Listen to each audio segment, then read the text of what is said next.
की जहा आएगा अली वहा आएगा बजरंग बली. पण आता फक्त निषेध करून थांबायचं.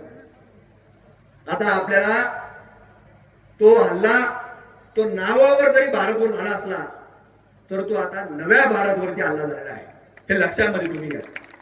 म्हणून त्यांना सांगण्याची आवश्यकता आहे आपल्या प्रत्युत्तरातून, ये अभी पुराना भारत नहीं है, ये नया भारत है. और नए भारत में अगर हमारे भारत पे हाथ डालोगे तो क्या होता है हे आपल्याला सांगावं लागणार आहे, हे कृतीतून करावं लागणार आहे. जसं संग्राम बापूंनी सांगितलं की आता त्यांनी पहिली घोषणा दिली, जो हिंदू पे बात करेगा वही देश पर राज करेगा.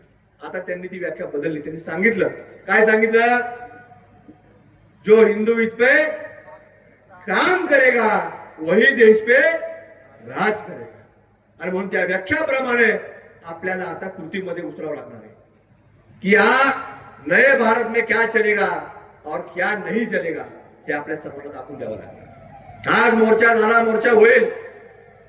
आपण सगळेजण मोर्चाला संबोधित करण्याकरता मान्यवर मंडळी आले, पण आपल्या सर्वांची पुढची जबाबदारी आहे. तसं महाराज आम्ही सांगितलं की जहा आएगा अली वहा आएगा बजरंग बली.